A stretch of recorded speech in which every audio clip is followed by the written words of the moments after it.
Praise the lord. प्रभु यीशु मसीह के मधुर नाम में आप सभी को प्रेमी सलाम। जय यीशु मानव सेवा में आप सबका हार्दिक स्वागत है। और आज मैं जीवित जितों की प्रतिपद हूँ और जीवित परमेश्वर का वचन लेकर आपके सम्मुख और एक बार आ रहा हूँ और बड़ा ध्यान से सुनने के लिए कोशिश कीजिएगा। और मैं किसी बाप से डरता नहीं और किसी को डराता भी नहीं। और इतना ध्यान रखना, मैं किसी की परवानगी लेकर या फिर किसी के साथ सिफारिश लेकर परमेश्वर का वचन नहीं बताता हूँ, बल्कि जो परमेश्वर का वचन है वही आपको मैं पढ़कर सुनाना चाहूंगा।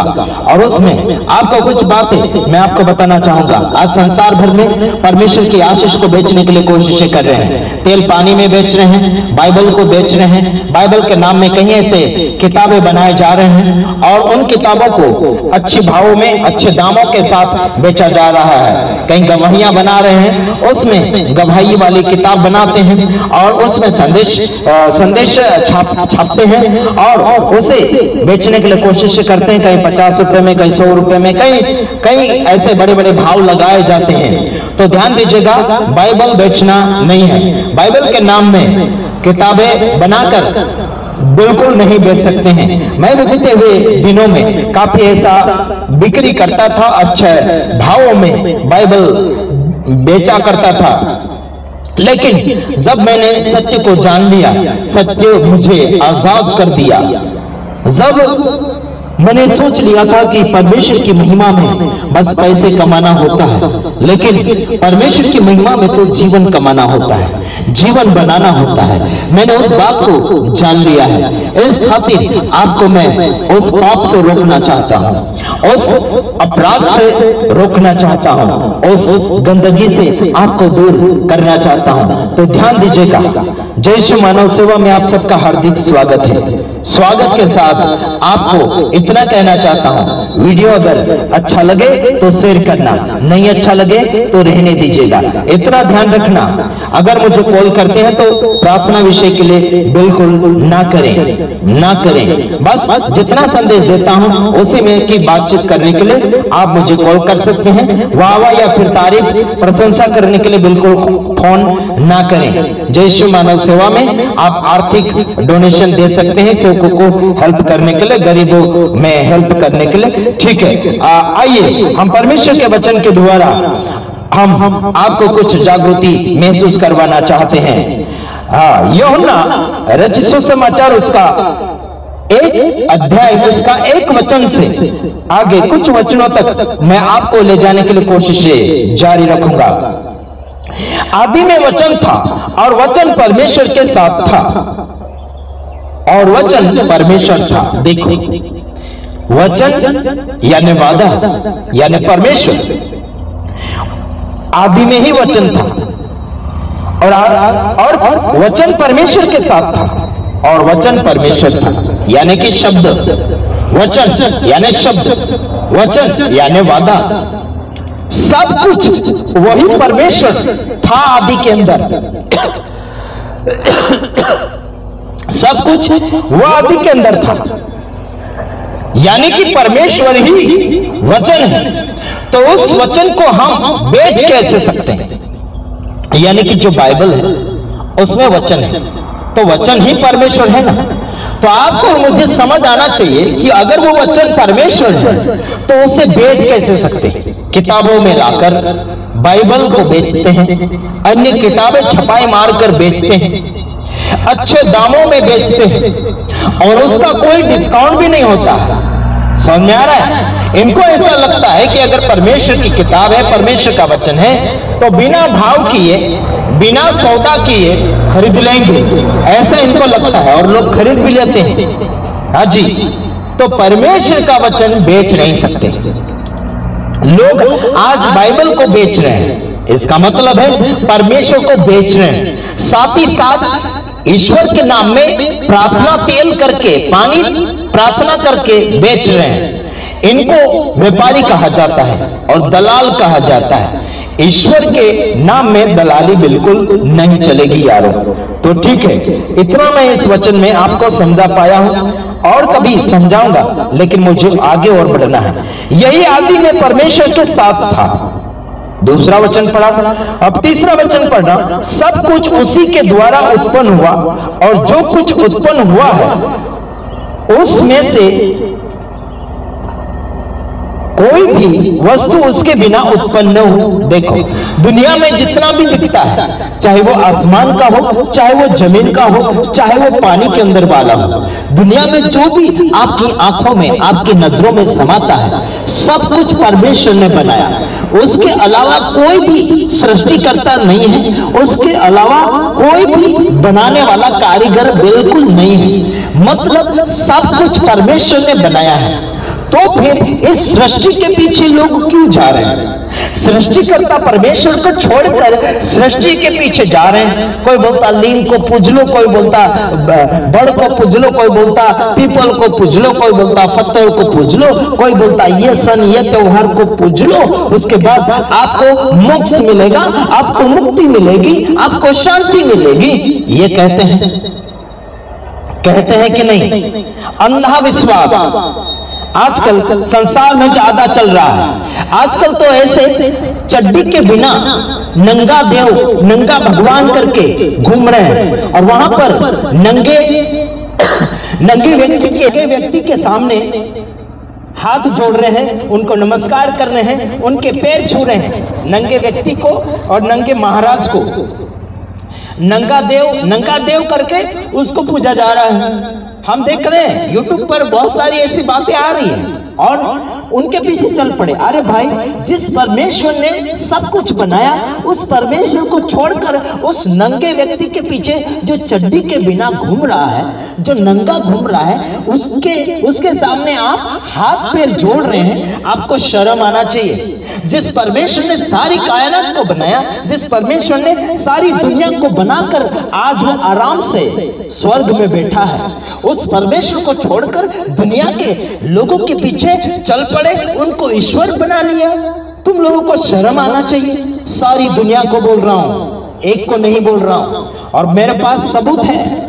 आज लोग संसार में सृष्टि को भगवान मान रहे हैं, सृष्टिकर्ता को छोड़कर सृष्टि को मान रहे हैं।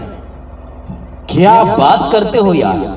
फिर बोलते हैं हमारा भारत देश महान है, ऐसे बोलते हैं। भारत देश में इंसान को पूज रहा है। कहां महान है? इंसान के कपड़े निकालकर उसको नंगा भगवान बना रहा है। शर्म आना चाहिए तुम लोगों को। और राख में बैठा है और बड़ी बड़ी लटें बना ली हैं, जिसमें ढेर सारे जुए पड़े हुए हैं। जुए ढेर सारे जुए पड़े हुए हैं ऐसी लटों में, और नंगे भगवान बन चुके हैं। इंसान है वो सृष्टि है परमेश्वर की। उस सृष्टि के पीछे जाने में तुम्हें शर्म आना चाहिए। क्या आना चाहिए? शर्म आना चाहिए। चाहे कोई भी धर्म से जुड़े हुए, आपको ठेस जरूर लगेगा मेरे संदेश का, लेकिन यह सच जरूर है, पूरा सच है। समझ में आ रहा है? और सच कभी इंसान को अच्छा नहीं लगता है ना। झूठा ही अच्छा लगता है, बनावट ही, जादूगिरी ही लोगों को अच्छा लगता है। जादूगिरी में तालियां बजाएंगे, लेकिन हकीकत में कोई तालियां नहीं बजाएंगे।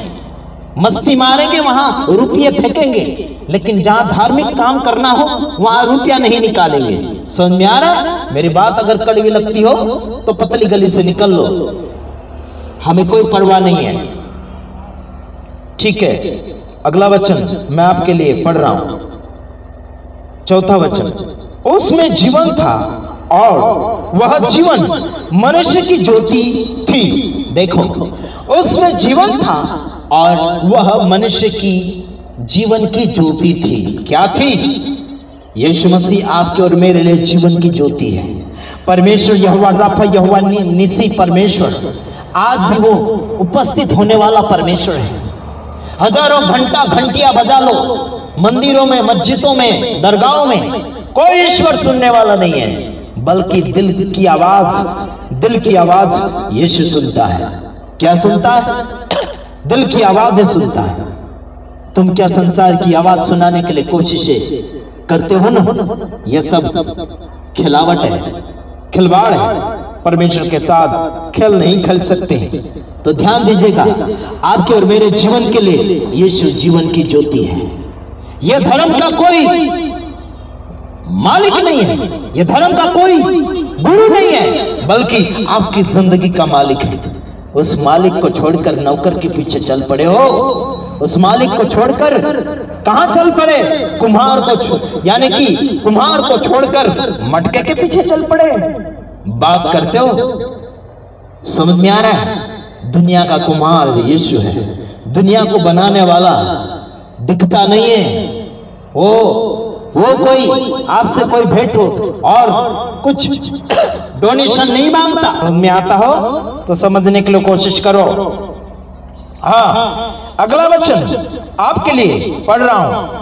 और ज्योति अंधकार में चमकती है और अंधकार ने उसे ग्रहण नहीं किया। क्या होता है? ज्योति जो है अंधकार में चमकती है, अंधकार ने उसे ग्रहण नहीं किया। क्या हो सकता है ऐसा? कभी नहीं होता। अंधकार और उजाला का कोई मेल मिलाप कभी नहीं हुआ, कभी भी नहीं हुआ। आप समझ लीजिए, आपके घर में लाइट चालू है और उसे बंद करो, अंधकार जरूर आएगा। लाइट चालू कर दोगे तो अंधकार भाग जाएगा, हाँ जी, और लाइट बंद करोगे तो अंधकार आ जाएगा। उसी प्रकार से सच्चे ईश्वर को लोगों ने छोड़ दिया तो अंधकार ईश्वर इंसानों के जीवन में आकर बैठे। संसारिक ईश्वर, मनुष्य ईश्वर बन बैठे हैं। कितने सारे बना दिए, एक से काम नहीं बना तो 33 करोड़ बना दिए। उनसे नहीं बन रहा तो और दूसरे को खड़ा कर रहे हैं। क्या है ये? क्या ये राजनीतिक है? हाँ, क्या ये चुनाव है? तेरा मेरा बदलाव बदलाव बदलाव, क्या कर क्या रहे? सच्चे ईश्वर को छोड़कर झूठे के पीछे जाने वाले गुंडे नहीं तो कौन है? अंधा नहीं तो क्या है? ये अंधकार, अंधविश्वास लोगों में छा गया है। क्या हो रहा है? क्या हो रहा है?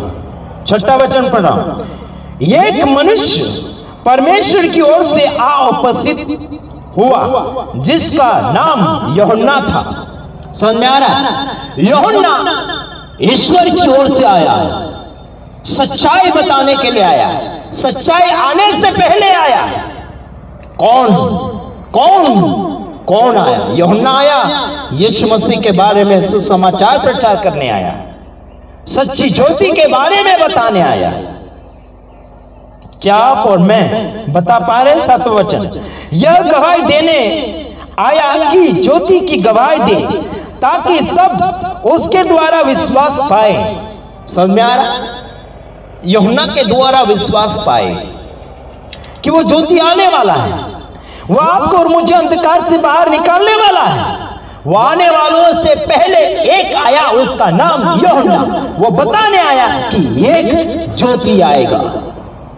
हेलो, यूहन्ना बोलता है उस वचन के अनुसार आपको और मुझे विश्वास करना चाहिए था, लेकिन नहीं किया। आज भी नहीं कर रहे, आज भी नहीं मान रहे। हाँ, आप वह ज्योति न था, परंतु उस ज्योति की गवाही देने के लिए आया था।